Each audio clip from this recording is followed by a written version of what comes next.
What is in that box? Well, a gleaming golden shining, light. One of Zhiyun's 2 new small but bright COB lights. This video is sponsored by Zhiyun, so this isn't a review, but rather it's going to be a little peek at what these little things can do. Okay, so I've got 4 stops of ND with the C70 over there because we've got the sun shining in right here, causing a nice bright highlight on this side, but on this side, completely shadows, which is why I'm going to use this. This on at 50%, 5500K at the minute. Let's see if I can use that to fill in the side. Let's power board away, 100%.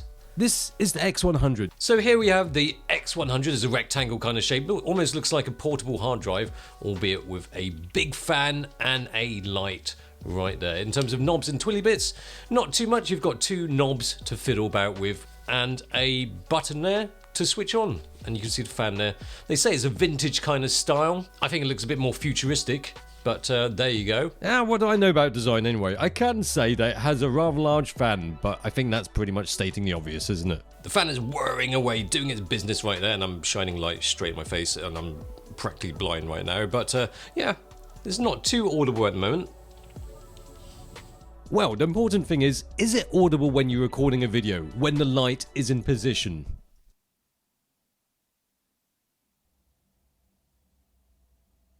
No, can't seem to hear anything. And then a screen right there, which you can see reflecting the light source, which is the G60 right there, with a super cute softbox. So once we put the battery on, the battery is a bit thicker than the body of the light itself. Press the power button once. Boom. Just in case you're wondering, these are how the 2 lights compare in terms of brightness. Okay, now this is the X100 at 50%. The X100 is quite clearly the brighter light, unsurprisingly. And then now 100%, blasting in my face. I think you can see the difference there between the G60 and the X100. If you want the brighter light, it's a no-brainer, but they're both designed differently. It's not all about how bright they are. That's the X100, that's 100 watts. This is the G60, which is 60 watts, obviously. It's a nice, cute shape. Look at that. You've got the vents there for venting hot air, 2 dials, 2 knob twilly bit things, and then a power button again. Again, owing to its cube-like shape, it will fit into carry bags and cases quite easily, because carry bags and cases aren't exactly big, round shapes, are they?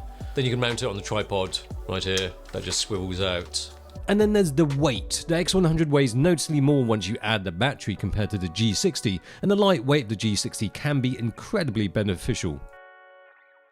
Okay, so we've got the G60 light, a big clippy thing, and this bit here, got a clip on it. Plug it in, switch on, make sure I don't blast myself in the face, and there we are, done. Ta-da! Yeah, so because the G60 is especially light and it's got that swivelly, mounty thing, you can just clip it anywhere, up high and above you, like that. Just for a nice hair light, over there. And I've got a light coming in from the windows for some nice soft light, and that one blasting at the back of my hair for these bits. No need to resort to light stands. But it's not just about portability, its compact form makes it good in tight spaces without sacrificing on the power of the light. Personally speaking, I could do without the extra light stands in my house for my kids to trip over and fall on their face. Oh, hang on a minute, I forgot about something. And there we are, that's much better, isn't it? No, it's not enough to just have a good form factor. You need something that functions well too. For light, it has to be powerful enough so that you're not bumping up the ISO or having an aperture that's way too large that nothing is in focus.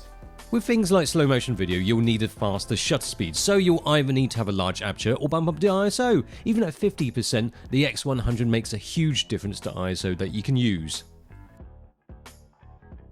Actually, it's a bit dark, isn't it? Let's add one more thing. Oh, and there we are. I should have done one of those transitions where I like jump, and then when I land, I've got another light on. No, never mind, whatever. So we have got one X100 light, one of these, just here, with one of these things here. Then we've got a G60 over here with a softbox. That's a softbox. And it really doesn't take up much space. Look, it's on a stick. And right at the back, we've got another G60. You see, right there. That's 50% as well.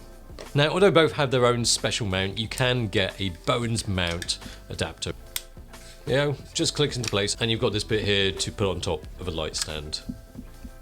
Of course, each light have their own perks. The X100 is the more powerful light. You can also use it with a battery, so it means that's very portable, but the G60 is really small and really compact.